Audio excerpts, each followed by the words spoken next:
Benapole custom হাউসের সামনে পাওয়া যাচ্ছে কাঁচা ডিম ঘোটা। ভাই এই ডিমটা দিয়ে আপনি কি করবেন? এটা কি পুরো কাঁচা ডিম না ভাই? জি ভাই, ডিম গোটা।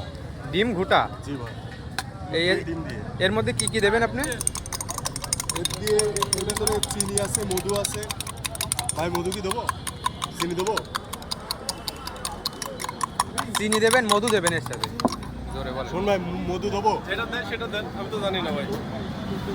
মধু তো খাবে না। দেখেন কিভাবে মধু দিয়ে দুধ দিয়ে কিন্তু ডিম মাখানো হচ্ছে। আপনারা দেখতে পাচ্ছেন এই যে দুধ দুধ কিন্তু এই যে কাঁচা ডিমের মধ্যে দিয়ে দিচ্ছে ভাই।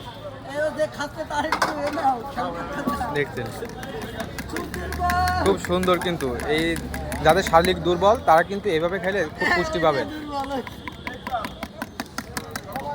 হয়ে গেছে ভাই, আর কি কি দেওয়া লাগবে? আর কিছু দেওয়া লাগবে না ভাই। আর কিছু দেওয়া লাগবে না? চিনি খায় না, মধুও খায় না।